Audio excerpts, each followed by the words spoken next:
Señor, gracias porque tenemos tu palabra, tenemos el día de hoy la oportunidad de venir delante de ti. Aquí estamos, Señor, háblanos según tu misericordia, enséñanos a escuchar tu voz y podamos así ser transformados para tu gloria.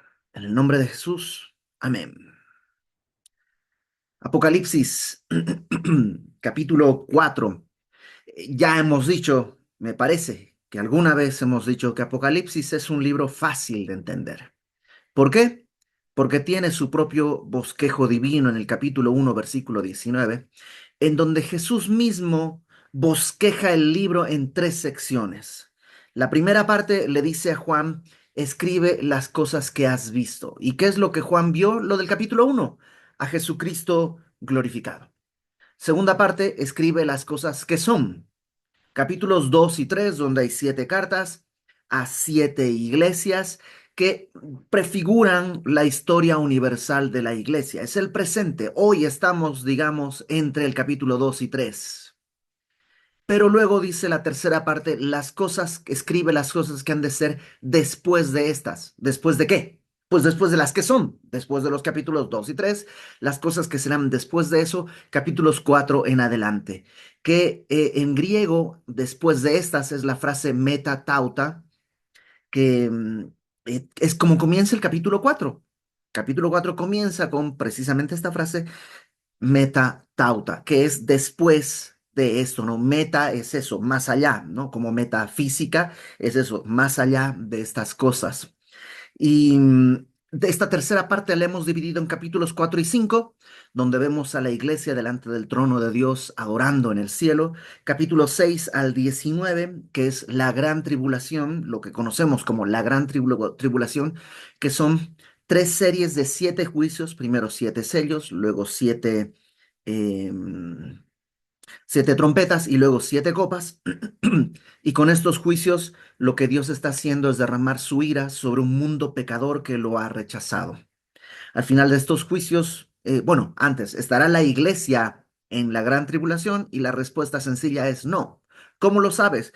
Pues el capítulo 6 está siempre después del capítulo 5, o el número 5 siempre está antes del 6. Y si en el 5 la iglesia está en el cielo, en el 6, cuando en la tierra comience la gran tribulación, la iglesia no está.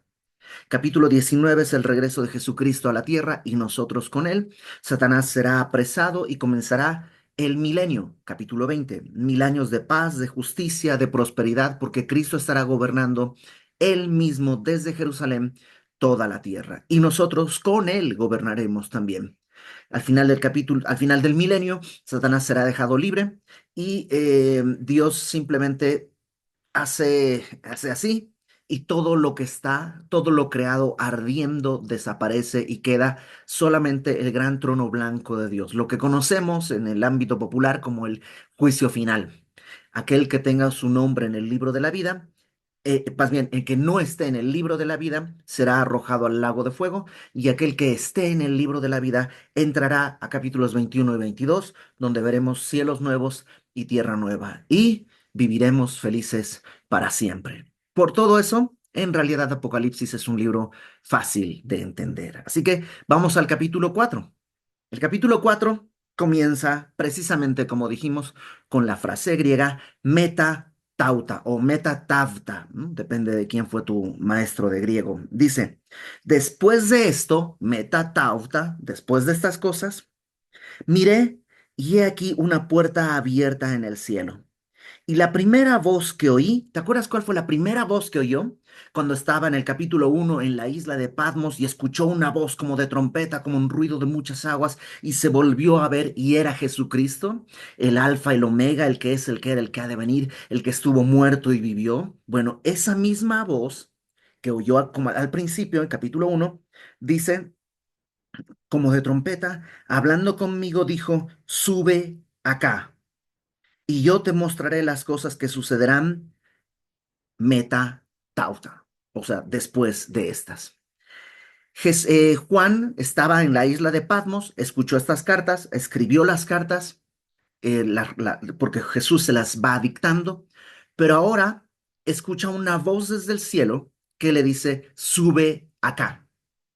¿Y qué es lo que sucede? Verso 2 al instante, es decir, no fue un proceso como de que fue subiendo, subiendo, subiendo, subiendo como el dólar, ¿no? Sino fue instantáneo, ¡pum! Al instante yo estaba en el espíritu. ¿Esto qué quiere decir? Algunos piensan que estaba en el espíritu, es decir, no en su carne, sino en el espíritu, pero por el contexto, lo más probable es que, ¿te acuerdas que cuando Pablo en 2 de Corintios cuenta, dice, conozco un hombre que fue al tercer cielo y vio cosas que no se pueden decir, pero no sé si fue en la carne o en el espíritu, o sea, como que no puede describir muy bien esa experiencia. Fue tan real que él no sabe si fue un sueño, si fue una visión, pero fue muy real. Bueno, algo así. Juan en el instante dice, estaba en el espíritu y he aquí un trono establecido en el cielo y en el trono uno sentado. Obviamente, ya sea que su cuerpo flotó hasta el cielo o que, digamos, su cuerpo quedó en el piso y en su mente o en su espíritu es llevado al cielo, no lo sabremos nunca, pero él está en el cielo, ¿no? Y muchos ven en esto precisamente una tipología de lo que sucedería con la iglesia en el rapto. Capítulos 2 y 3 es la historia de la iglesia, pero hay algo que termina con la historia de la iglesia, que es cuando la iglesia es llevada al cielo. Y al igual que Juan, eh, escucharemos una voz como de trompeta, dice Pablo a los tesalonicenses, y dice, sube acá.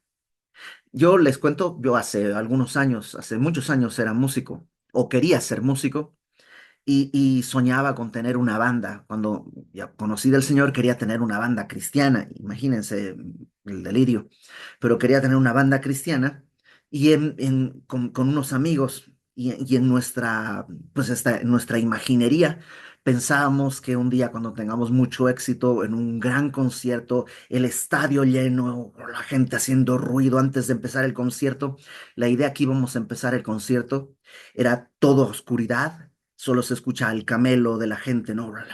El ruido de la gente hablando y nada más se apagan las luces y se escuchaba una trompeta y una voz potente que decía, sube acá. Y ahí arrancaba la batería y la música y todo. Ese era nuestro show, ¿no? Por supuesto, nunca pasó. Pero la idea es que yo creo, y esto es pura especulación, que cuando venga el momento del rapto, vamos a escuchar, sube acá. No sé si de manera audible, es decir, con nuestros oídos físicos o solo en nuestro corazón, pero probablemente vamos a escuchar, incluso tal vez tu nombre, Ibert, sube acá. Y al instante, en un abrir y cerrar de ojos, seremos arrebatados, dice Pablo a los tesalonicenses, dice Pablo a los corintios, que esto que es corruptible se va a vestir de incorrupción, que esto que es mortal se va a vestir de inmortalidad, y entonces seremos llevados al cielo. Entonces seremos llevados al cielo. Y Juan podría ser este tipo de la iglesia, ¿no? Que prefigura justamente al final de la historia de la iglesia, del tiempo de la iglesia, lo que seguiría es la iglesia siendo llevada al cielo. Y dice, al instante vi en el cielo, estaba en el espíritu, y aquí un trono establecido en el cielo. Me encanta. No es que llega y estaban poniendo el trono. ¿No? Como cuando llegas temprano a una fiesta y ahí estaban acomodando. No, el trono ya estaba, porque el trono siempre ha estado. El Señor ha estado en su trono, nunca ha dejado de gobernar. Aún el día de hoy, cuando nos parece que algunas cosas están fuera de lugar o que el mundo pareciera que se desarma, el trono está en el cielo. De hecho, eh, este dicho a mí me gusta mucho, eh, que dice, nuestra confianza descansa en que el trono está ocupado y la tumba está vacía, ¿no? Y eso es cierto, la tumba está vacía, ha resucitado, pero el trono está ocupado. Él gobierna y está el trono en el cielo y en el trono a uno sentado. Y fíjate cómo describe a este que está en el trono. El aspecto del que estaba sentado, o sea, quien está sentado, que yo sé que tú sabes, es Dios mismo. Dios está sentado en su trono, pero lo describe. El aspecto del que está sentado era semejante a piedra de jaspe y de cornalina. Esto de piedra de jaspe y de cornalina, hay que entenderlo considerando lo siguiente. Número uno, Juan está viendo algo que no es de la tierra. Entonces, lo que ve lo tiene que describir con palabras de la tierra. Y, y no hay palabras en la tierra para describir exactamente lo que se ve en el cielo. Entonces, él echa mano de palabras que conoce y por eso siempre usa la palabra como, ¿no? Y son cosas que en sí mismas van a ser contradictorias. Por ejemplo, dice algo que es blanco pero negro y es rojo pero verde. No se puede. Y él mismo te diría, pues no, no se puede, pero así era. O sea, ¿cómo te explico? Con palabras de esta tierra, cosas que no son de esta tierra. Entonces hay que entender que Juan está haciendo un esfuerzo y en muchos sentidos está describiendo más lo que siente o cómo percibe más que lo que es. Número dos, a estas cosas se les puede atribuir muchos simbolismos. No digo que esté mal, pero nunca es algo perfectamente seguro. Mira, dice, el aspecto del que estaba sentado era semejante a piedra de jaspe, esto es medio blanco y de cornalina. Eso es como color rojizo. Y había alrededor del trono un arco iris semejante en aspecto a la esmeralda. O sea, medio verde, pero pues un arco iris no puede ser verde, tiene que tener muchos colores. Otra vez, está tratando de describir algo que no se puede describir con cosas de esta naturaleza. Y muchos ven esto de que la piedra de jaspe blanca representa precisamente la tumba, ¿no? Y la santidad, y la cornalina, que es roja, representa la sangre. Sí, puede ser, pero ¿de dónde lo están sacando? No más de lo que yo creo. Entonces, no está mal, pero hay que tener cuidado con estos simbolismos porque básicamente representan lo que yo creo que representen, ¿no? Entonces, el texto no lo dice, el texto no nos está diciendo esto representa, no, simplemente es eso.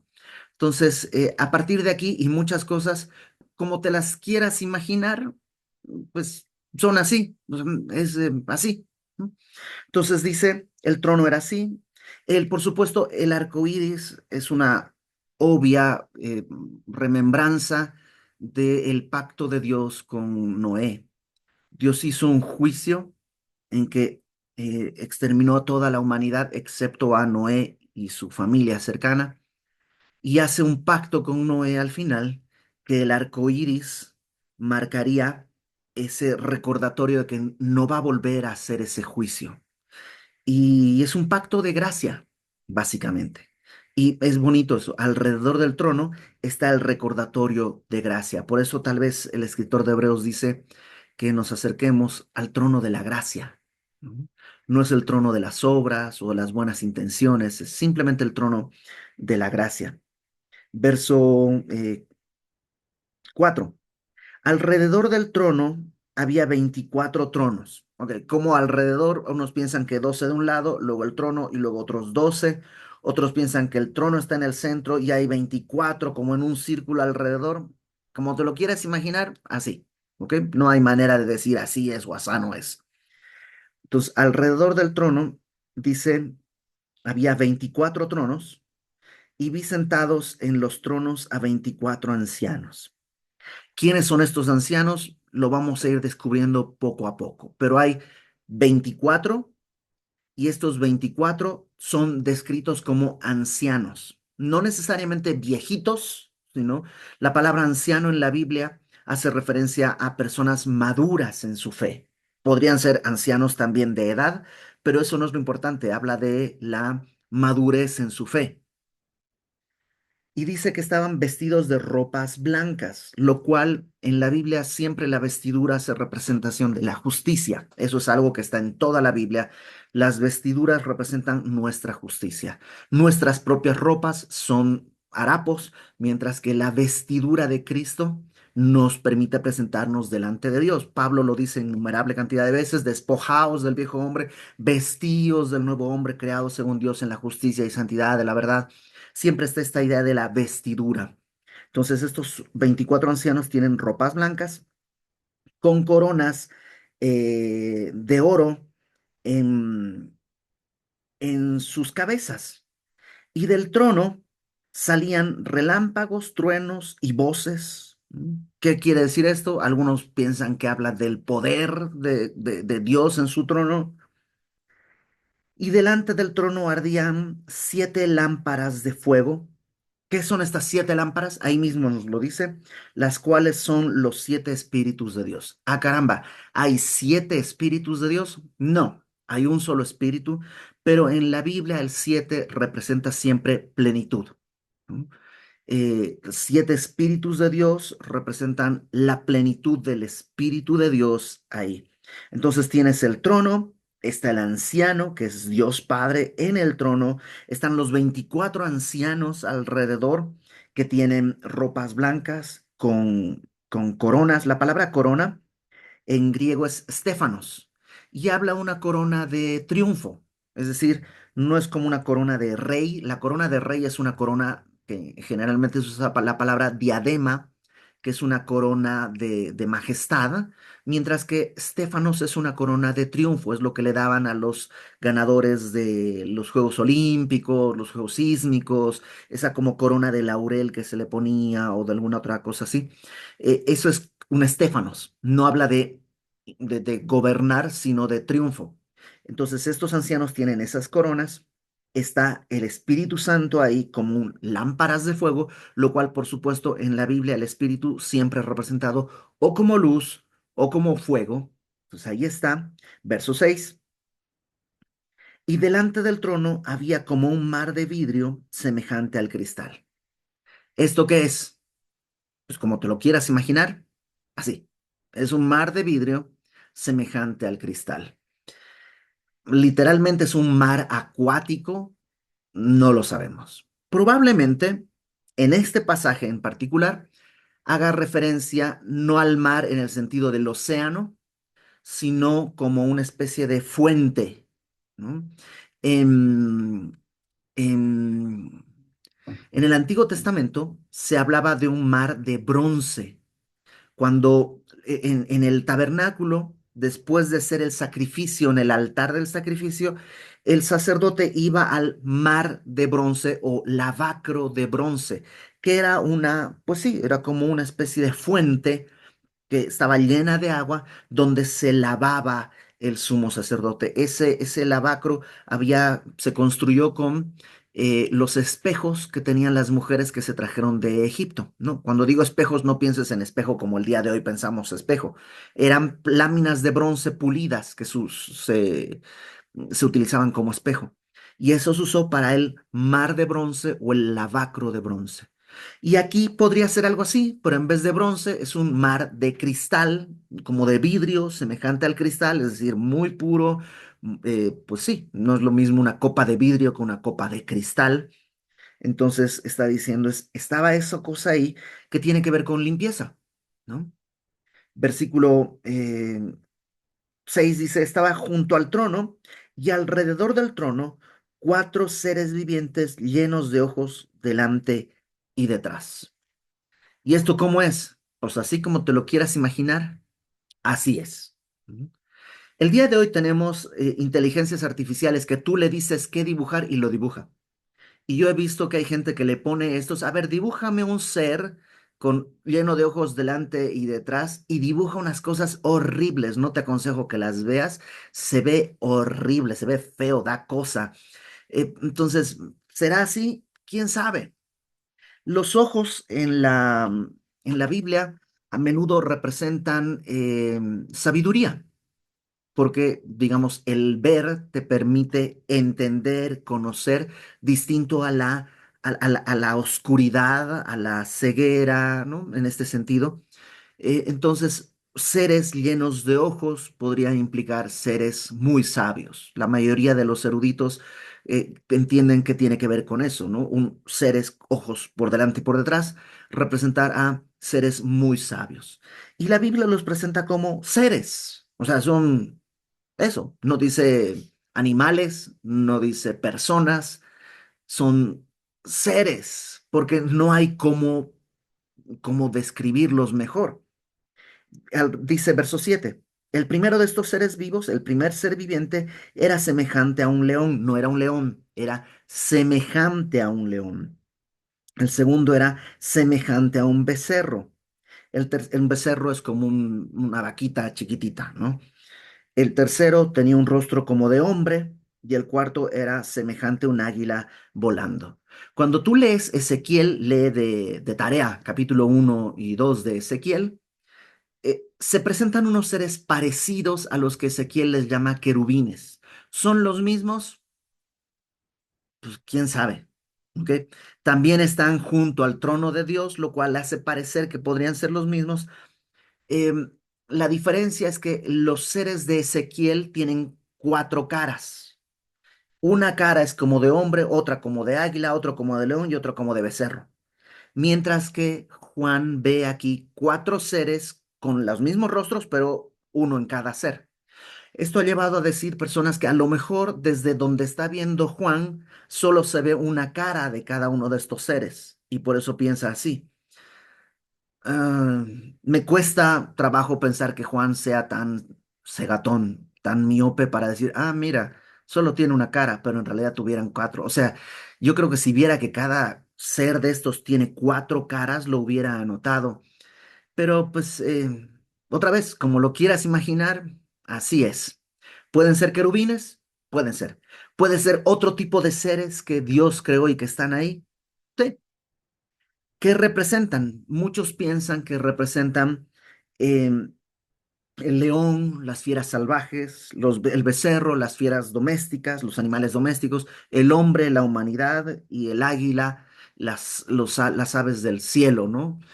O sea que en síntesis representan la creación. ¿Puede ser? Pues puede. ¿Quién dice que no? Otros piensan que representan los cuatro evangelios, ¿no? Mateo presenta a Jesús como rey, por tanto sería el león. Marcos presenta a Jesús como el siervo, por tanto es el becerro, ¿no? El animal que se usa para labrar la tierra. Lucas presenta a Jesús como el hombre, por eso Lucas es el único que añade escenas de la infancia y además Lucas es doctor y tiene muchos comentarios acerca como de la salud, de comentarios, incluso la crucifixión tiene descripciones muy precisas. Y Juan describe a Jesús como el Hijo de Dios, por tanto sería el águila. ¿Puede ser? Pues sí, puede ser. O sea, está bien. La Biblia no dice ni uno ni otro. Entonces, puede ser.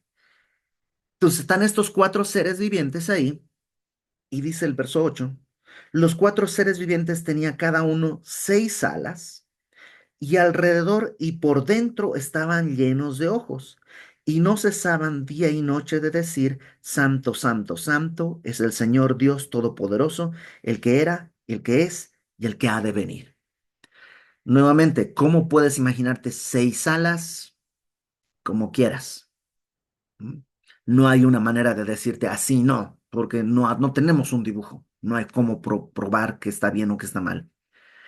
Lo que sí es que la Biblia nos dice que no cesan de decir día y noche.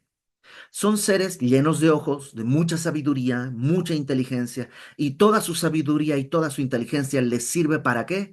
Para decir, Santo, Santo, Santo es el Señor Dios Todopoderoso. Que al final de cuentas, esa es la meta de toda sabiduría. ¿Para qué estudiamos la Biblia? Para aprender a decir, Santo, Santo, Santo es el Señor Dios Todopoderoso.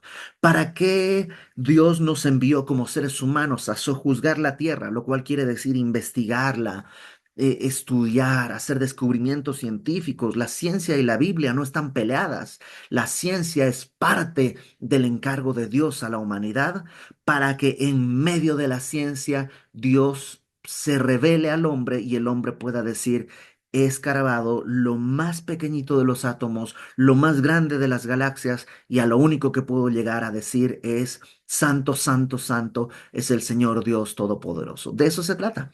Estos seres, los seres más sabios de la creación probablemente, dicen, Santo, Santo, Santo, día y noche. Todo lo que saben los lleva a decir, Santo, Santo, Santo, lo cual por supuesto es una repetición. En el tiempo de que la Biblia fue escrita, el énfasis se lograba con la repetición. Una cosa es santo, otra cosa es santo, santo y otra cosa santo, santo, santo. ¿no? Es como un énfasis. Es el Señor Dios Todopoderoso. Y eso es como una especie de sumarle un aumentativo a otro, a otro, a otro. Es como, yo te quiero mucho, yo muchísimo, yo muchísimo, yo muchísimo más uno, yo muchísimo más infinito, yo muchísimo más infinito, más uno, más mil. Y así, una cosa así, porque lo que está diciendo Juan es Señor, que ya es un título, ¿no? Es no es Mister, sino es Lord, es un título de nobleza, el Kyrios, el Señor. Dios, que no es el nombre de Dios, Dios es su título, es este ser todopoderoso, eh, y luego dice precisamente todopoderoso. Esto lo que dicen los seres vivientes, santo, santo, santo, es el Señor, Dios todopoderoso, ya que hay una descripción de su eternidad, el que es, el que era, el que ha de venir. Ha sido siempre el mismo, será siempre el mismo, no hay cambio, no hay mudanza ni sombra de variación en él. Él es el mismo. Verso 9. Entonces, los seres vivientes dicen esto ¿cuándo? Día y noche. Y siempre que aquellos seres vivientes dan gloria y honra y acción de gracias al que está sentado en el trono, o sea, día y noche, al que está sentado en el trono y al que vive por los siglos de los siglos, cuando ellos hacen eso, los 24 ancianos se postran delante del que está sentado en el trono. O sea, todo el tiempo. Porque todo el tiempo los seres dicen, Santo, Santo, Santo, y los ancianos, la respuesta es postrarse delante del trono. Y adoran al que vive por los siglos de los siglos, y echan sus coronas delante del trono, diciendo, Señor, digno eres de recibir la gloria, la honra y el poder, porque tú creaste todas las cosas, y por tu voluntad existen y fueron creadas. Em, Estos 24 ancianos, yo creo que son representantes de la iglesia. Lo veremos la próxima semana con mucho más detalle porque lo describe el texto. Podrían ser seres que Dios creó, como ángeles, podrían ser eh, mm, personas especiales que Dios creó, pero yo creo que la manera más sencilla es verlos como representantes de la iglesia. Algunos piensan que son 12 apóstoles y los 12 patriarcas. Puede ser, pero los patriarcas no son parte de la iglesia, son antes de la iglesia.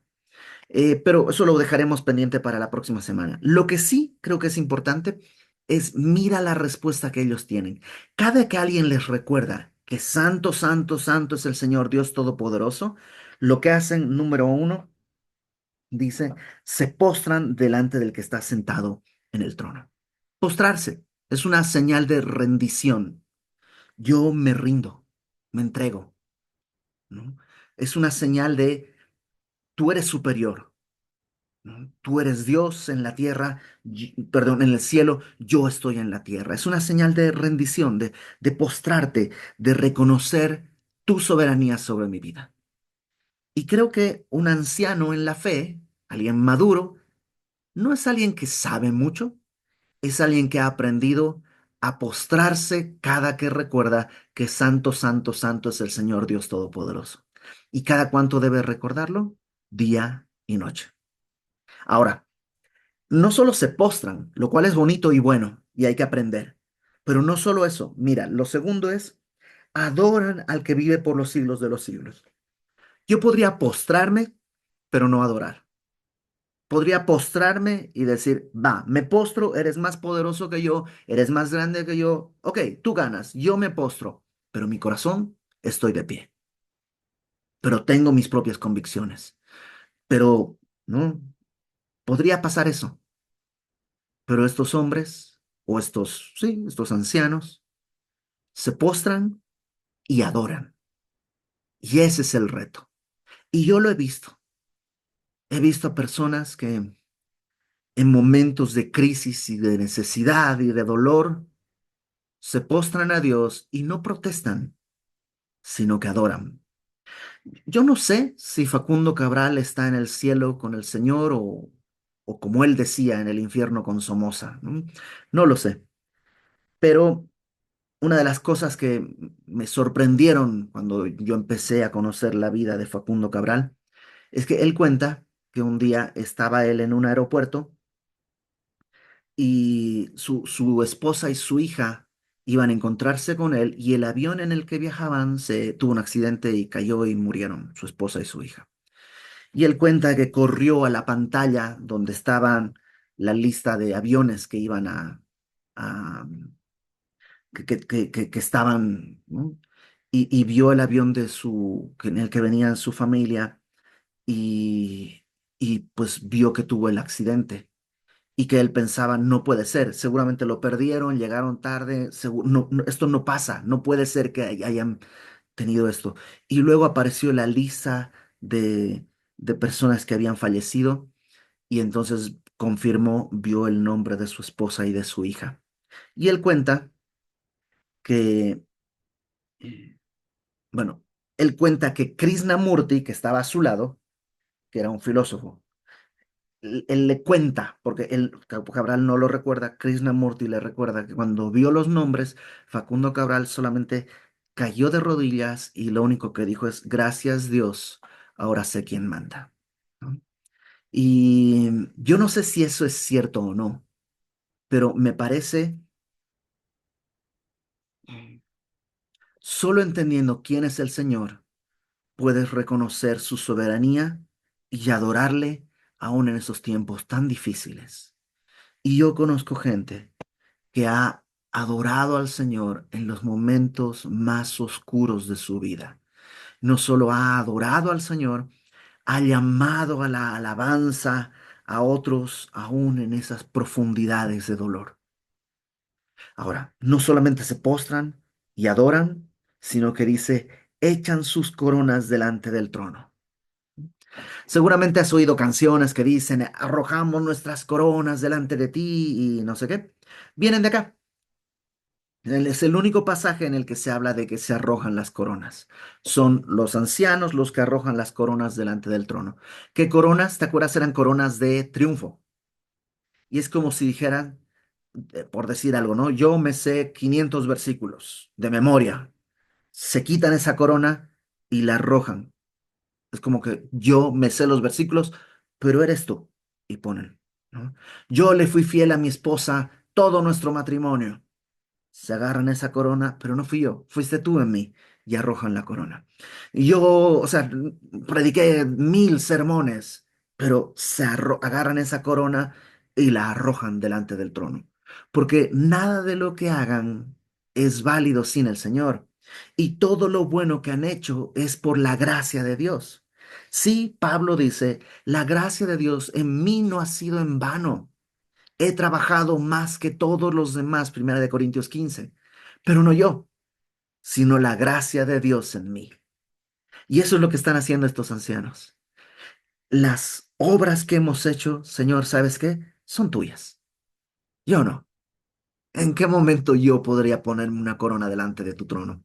Y yo no sé si de manera, pues, ahí Dios hace algo que se vuelven a sentar y aparece otra corona, porque otra vez los seres dicen, Santo, Santo, Santo, y se vuelven a postrar y vuelven a tirar las coronas delante del trono, porque eternamente Él es el Señor y el soberano. Señor, diciendo esto, Señor, digno eres de recibir la gloria, la honra y el poder. ¿Por qué? Pues porque tú creaste todas las cosas. Y si todo lo creaste tú, todo lo que yo haga, para bien o para mal, está sobre las cosas que tú creaste. Nunca antes, siempre después.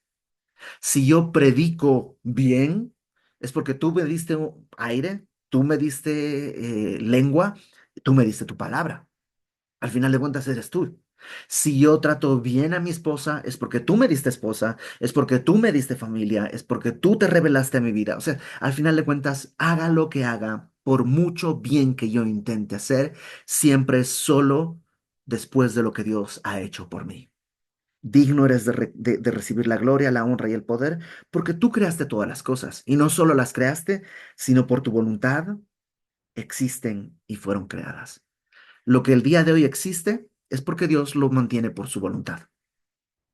Lo que dejó de existir, ¿no? Si ya no existen, ponte que hubiera habido unicornios y ya no existen, es porque en su voluntad dijo ya no van a existir. Pero lo que el día de hoy existe es porque Dios los sigue sosteniendo. Por su voluntad. Y la palabra voluntad en griego tiene que ver con teleios, con telma, y habla de placer, de gozo. O sea, lo que existe es porque por su gozo Él quiere que exista. Si tú y yo estamos acá, es porque a Dios le ha placido darnos vida un día más. Entonces, ahí vamos a estar, delante de ese trono. Pero el trono ya está. No estamos ahí, pero el trono ya está. El trono ya está ocupado y el Señor sigue gobernando. Y nosotros haríamos bien en aprender de los ancianos, en reconocer que todo es de Él, todo es por Él, todo es para Él. En venir delante de Él y postrarnos, rendirnos, Señor, tú estás en el trono, yo no.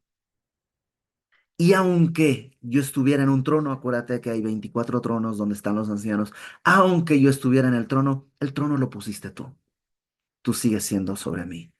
Y se rinden y adoran y reconocen la soberanía del Señor. Eso es madurar en la fe. Y a eso Dios nos está llamando. Vamos a orar.